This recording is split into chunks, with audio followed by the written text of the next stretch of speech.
Yeah, good evening, everyone. Welcome to our support group, Pay Good Beginnings Forward support group. So this is the movement I started last year called Pay Good Beginnings Forward movement.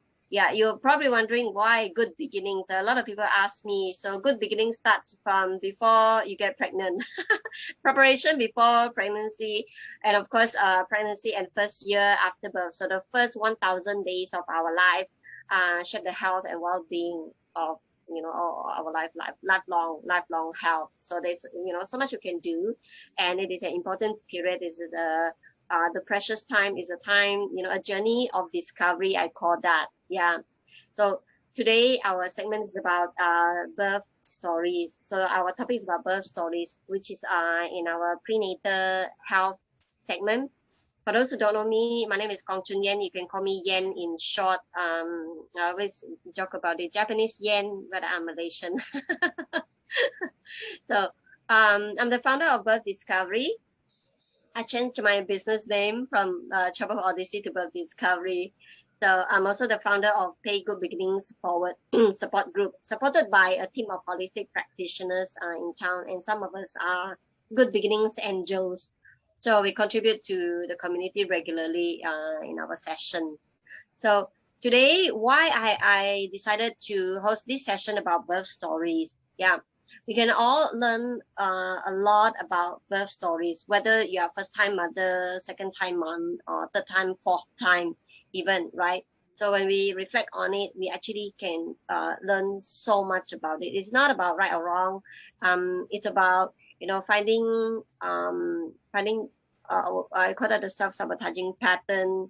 Some of us may have a good experience, some of us may not have a good experience, but it's just an experience. But it's good to reflect on it and get to know more about yourself. And at the end of the day, it's all about family future health. Yeah, so that's our focus in this group. It's about family future health. It's not just the health of the baby, but health of the mother, the father, and the children. So when I say future health, what are we focusing on? What are we emphasizing here? Yeah, total health, holistic health. Yeah, so holistic health means your physical health, which is very important. Yeah, mental health, emotional health, and spiritual health. And recently I add one more, your financial health.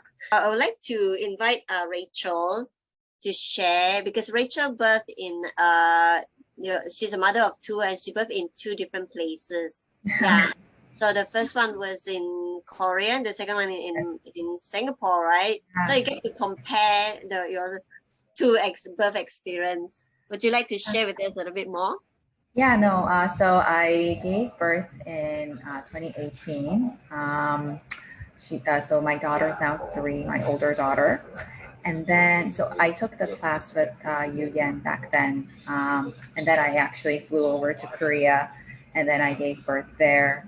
And then I recently gave birth. So my second baby was born just 3 months ago here in Singapore, because obviously there's no flying during this time. Yeah. So yeah, you can share with us what's the difference between your first birth, giving birth in Korea and in Singapore. I think you had water birth, right? Yeah. So I think first of all, Singapore and South Korea, they both have exceptionally, high quality of medical care. So from that standpoint, I wasn't worried at all. I did find that this is just my opinion, but I did find Singapore, I think there's a lot more preference for managed birth. So that was just my observation. I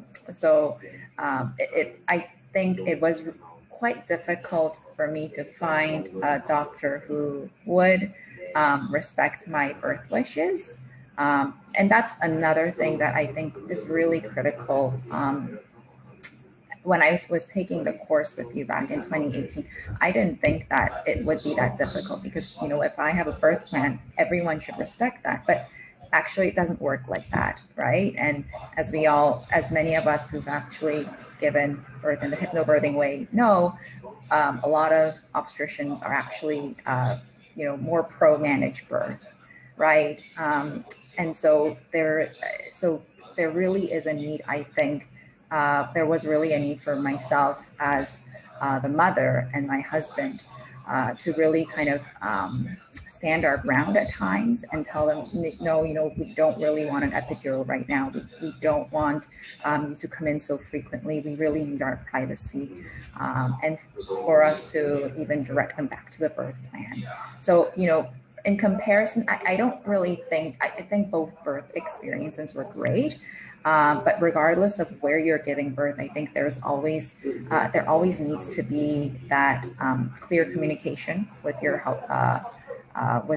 doctor, first of all, and to make sure that you're in a hospital setting or a birth center setting that's respectful of your birth plan, and that everyone who's going to be helping you through that process knows your birth plan and respects that, right? And of course, if there are medical emergencies, absolutely, we need to discuss that with the obstetrician. But in the cases where there aren't medical emergencies, I think it's best to stick to the birth plan and what we have planned for and what we feel comfortable with.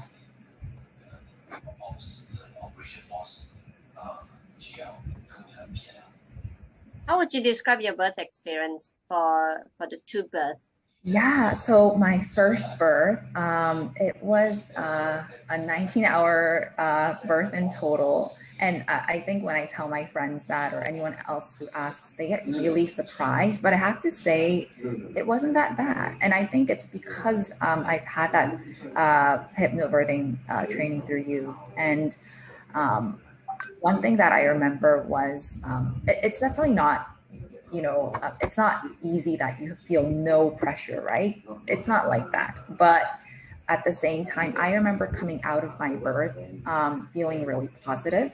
I didn't feel tired.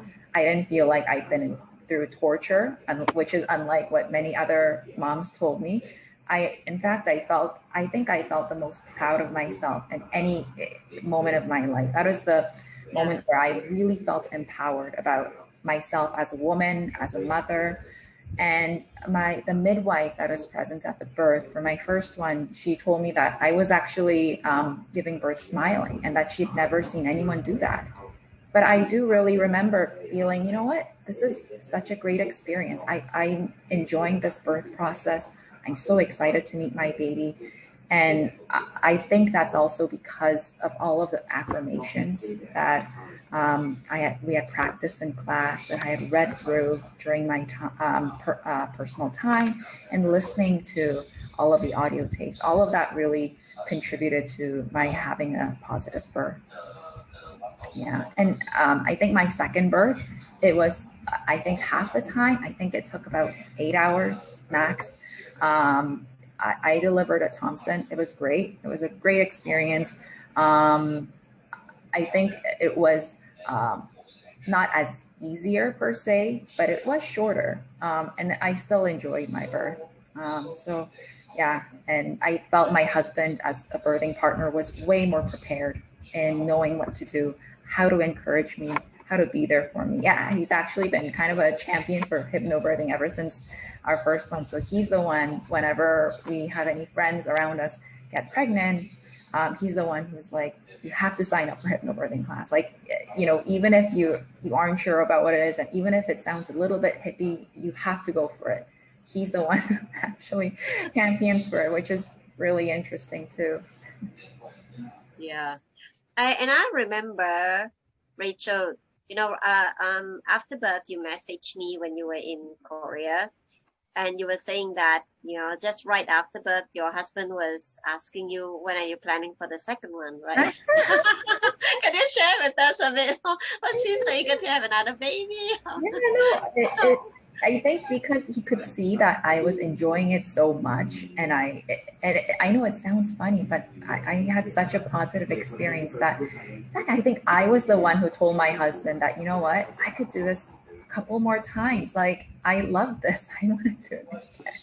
But obviously the reality of actually taking care of the child, right? Like that's actually the harder part that I didn't know. But that was how much I enjoyed my birth. And I think it's my wish that any woman who gives birth, um, you know, takes hypnobirthing training or class, because no matter how your birth ends up, right? And sometimes there will be cases, I think, where there needs to be C-section or there needs to be some sort of intervention. But I think your mindset going into the birth, that's what's changed for me through by taking hypnobirthing, right? Because if I hadn't, I would have thought going into it thinking, this is the worst. Like, I don't want to do this. I hate being here. When is this going to be over? But that's not the mindset that any of us should have when we're meeting our child. Yeah. Can I just jump in and add? Yes.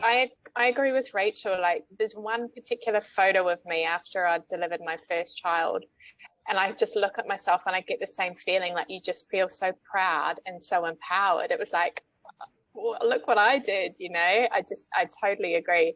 And just another thing, I think that also helped me, like I was saying, how I had all these sort of bad images in my head. I felt a bit hesitant, I think, watching hypnobirthing videos when we did the sessions, but watching the hypnobirthing videos and just getting those images in your head also really helped, like that visualization during the labor too. Absolutely. And one thing, if I can also follow up, was I think we're all, as a culture, for some reason, we love to celebrate bad birth experiences. Like, we love to almost like, you know, talk about how, you know, this one friend who's had such a horrible birth, like was in labor for this long, or had to have like a 4th degree tear. Like, we love to almost brag about that, or we love to do it for some reason. But but I remember I asked people when I was pregnant with my first one to not share those kind of stories with me, because I was trying to have a positive birth. And it really does get to you if you keep hearing that kind of negative experience. And I think that's also important to kind of shield yourself from that. Yeah, Rachel, thank you for pointing that out, because a lot of people like to hear those kind of stories, and it did get into them. And it is so important to block it, because if you want to have a good experience, you got to watch more positive birth, right? If you want to be successful, you hang out with people who are successful. you will look back. Yeah. So it is a precious journey in welcoming your baby into this world. Why do you want something, you know, horrible to remember? You should remember the beautiful part of it, because that's something you share with your child when they grow up. How beautiful it is, you know, what kind of energy you are bringing to me. It's a labor of love. It's not a labor of fear. That's something to, you know, to share with your child. Yeah, beautiful. Thank you so much, Rachel.